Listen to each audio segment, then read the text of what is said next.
Atomic Habits, written by James Clear and read by me, Andrea Holm. We're in the second part of the book, which is titled The First Law, Make It Obvious. Chapter 4, The Man Who Didn't Look Right. The psychologist Gary Klein once told me a story about a woman who attended a family gathering. She had spent years working as a paramedic, and upon arriving at the event, took one look at her father-in-law and got very concerned. "I don't like the way you look," she said. Her father-in-law, who was feeling perfectly fine, jokingly replied, "Well, I don't like your looks either." "No," she insisted. "You need to go to the hospital now." A few hours later, the man was undergoing life-saving surgery after an examination had revealed that he had a blockage to a major artery and was at immediate risk of a heart attack. Without his daughter-in-law's intuition, he could have died. What did the paramedic see? How did she predict his impending heart attack? When major arteries are obstructed, the body focuses on sending blood to critical organs and away from peripheral locations near the surface of the skin. The result is a change in the pattern of distribution of blood in the face. After many years of working with people with heart failure, the woman had unknowingly developed the ability to recognize this pattern on sight. She couldn't explain what it was that she noticed in her father-in-law's face, but she knew something was wrong. Similar stories exist in other fields. For example, military analysts can identify which blip on a radar screen is an enemy missile and which one is a plane from their own fleet, even though they are traveling at the same speed, flying at the same altitude, and look identical on radar in nearly every respect. During the Gulf War, Lieutenant Commander Michael Riley saved an entire battleship when he ordered a missile shot down, despite the fact that it looked exactly like the battleship's own planes on radar. He made the right call, but even his superior officers couldn't explain how he did it. Museum curators have been known to discern the difference between an authentic piece of art and an expertly produced counterfeit, even though they can't tell you precisely which details tipped them off. Experienced radiologists can look at a brain scan and predict the area where a stroke will develop before any obvious signs are visible to the untrained eye. I've even heard of hairdressers noticing whether a client is pregnant based only on the feel of her hair. The human brain is a prediction machine. It is continuously taking in your surroundings and analyzing the information it comes across.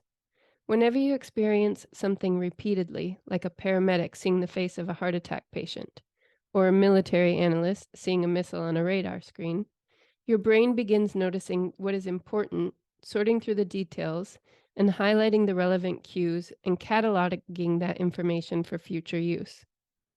With enough practice, you can pick up on the cues that predict certain outcomes without consciously thinking about it. Automatically, your brain encodes the lessons learned through experience. We can't always explain what it is we are learning, but learning is happening all along the way. And your ability to notice the relevant cues in a given situation is the foundation for every habit you have. We underestimate how much our brains and bodies can do without thinking. You do not tell your hair to grow, your heart to pump, your lungs to breathe, or your stomach to digest. And yet, your body handles all this and more on autopilot. You are much more than your conscious self. Consider hunger. How do you know when you're hungry? You don't necessarily have to see a cookie on the counter to realize that it's time to eat. Appetite and hunger are governed non-consciously. Your body has a variety of feedback loops that gradually alert you when it's time to eat again, and that track what is going on around you and within you. Cravings can arise thanks to hormones and chemicals circulating through your body. Suddenly you're hungry, even though you're not quite sure what tipped you off. This is one of the most surprising insights about our habits. You don't need to be aware of the cue for a habit to begin. You can notice an opportunity and take action without dedicating conscious attention to it. This is what makes habits useful. It's also what makes them dangerous. As habits form, your actions come under the directions of your automatic and non-conscious mind. You fall into old patterns before you realize what's happening. Unless someone points it out, you may not notice that you cover your mouth with your hand whenever you laugh, that you apologize before asking a question, or that you have a habit of finishing other people's sentences. And the more you repeat these patterns, the less likely you become to question what you're doing and why you're doing it. I once heard of a retail clerk who was instructed to cut up empty gift cards after customers had used up the balance on the card. One day, the clerk cashed out a few customers in a row who purchased with gift cards.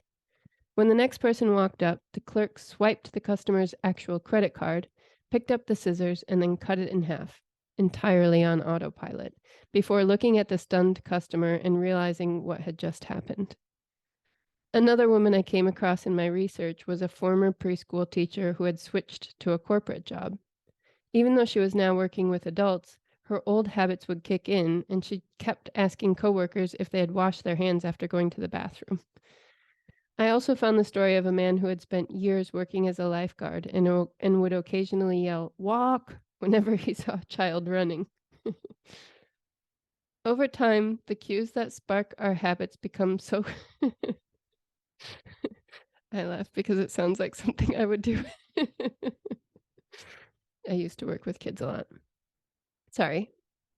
Over time, the cues that spark our habits become so common that they are essentially invisible. The treats on the kitchen counter, the remote control next to the couch, the phone in our pocket.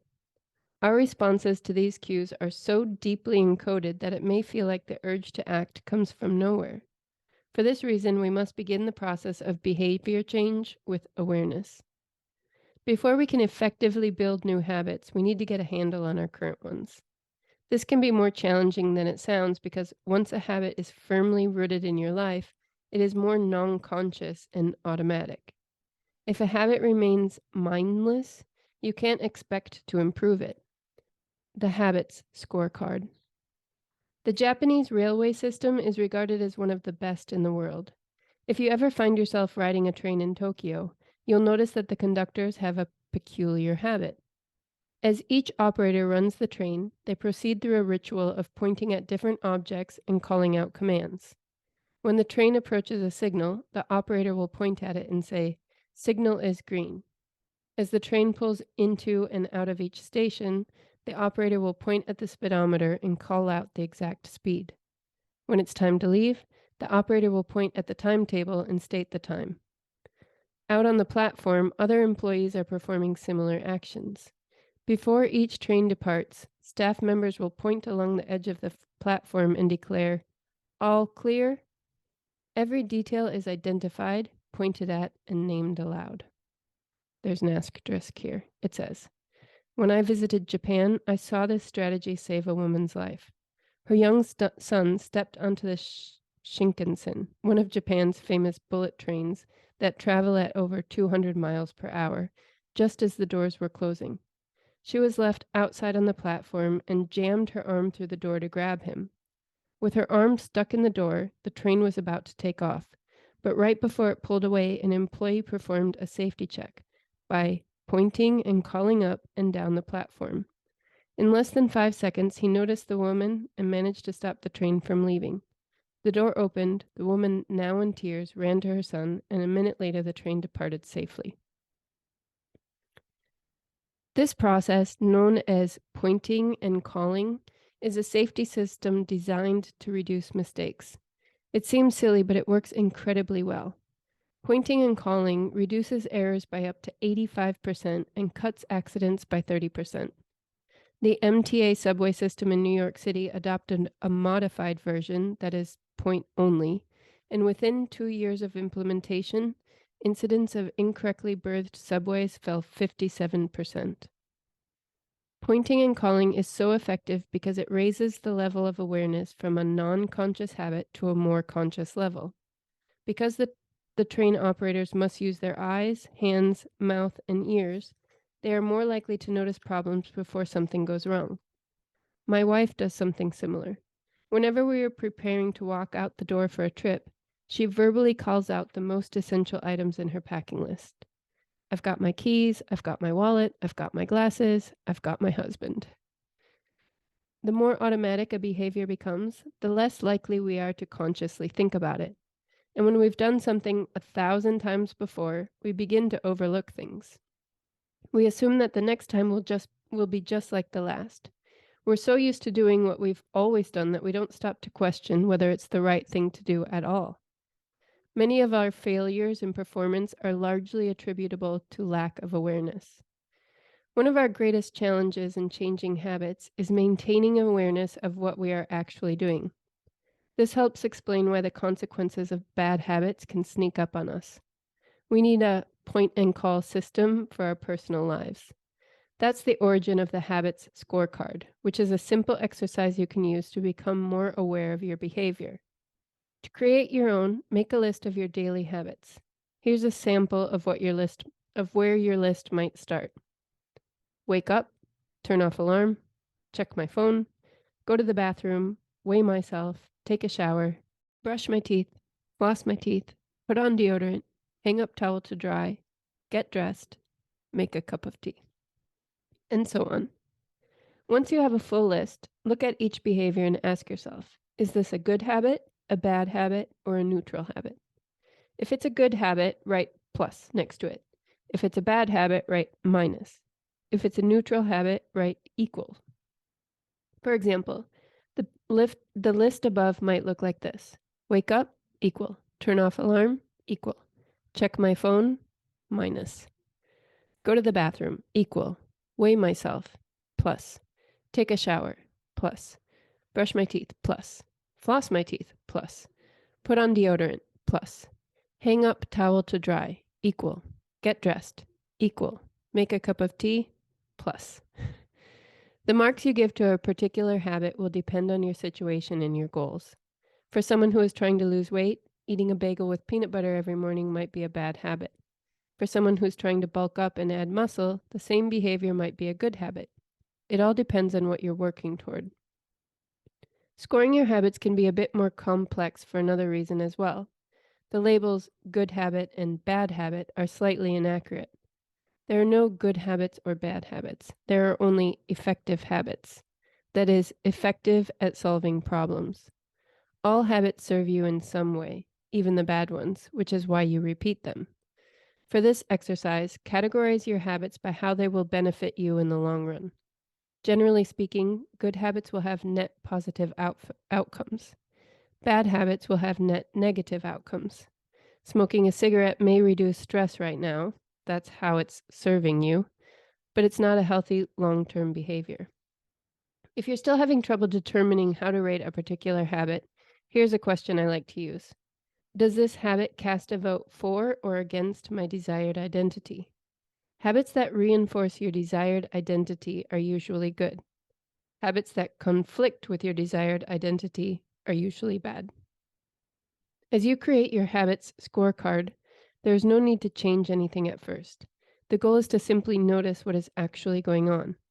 Observe your thoughts and actions without judgment or internal criticism. Don't blame yourself for your faults. Don't praise yourself for your successes. If you eat a chocolate bar every morning, acknowledge it, almost as if you were watching someone else. Oh, how interesting that they would do such a thing. If you binge eat, simply notice that you are eating more calories than you should.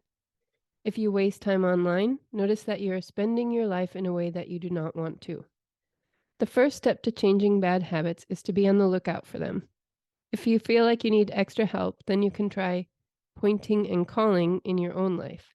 Say out loud the action that you are thinking of taking and what the outcome will be. If you want to cut back on your junk food habit, but notice yourself grabbing another cookie, say out loud, I'm about to eat this cookie, but I don't need it. Eating it will cause me to gain weight and hurt my health. Hearing your bad habits spoken aloud makes the consequences seem more real. It adds weight to the action rather than letting yourself mindlessly slip into an old routine. This approach is useful even if you're simply trying to remember a task on your to-do list. Just saying out loud, tomorrow I need to go to the post office after lunch, increases the odds that you'll actually do it. You're getting yourself to acknowledge the need for action, and that can make all the difference. The process of behavior change always starts with awareness. Strategies like pointing and calling and the habits scorecard are focused on getting you to recognize your habits and acknowledge the cues that trigger them, which makes it possible to respond in a way that benefits you. Chapter 4, Summary. With enough practice, your brain will pick up on the cues that predict certain outcomes without consciously thinking about it. Number 2. Once our habits become automatic, we stop paying attention to what we are doing. Number 3. The process of behavior change always starts with awareness. You need to be aware of your habits before you can change them. Number 4. Pointing and calling raises your level of awareness from a non-conscious habit to a more conscious level by verbalizing your actions. And number 5, the habits scorecard is a simple exercise you can use to become more aware of your behavior.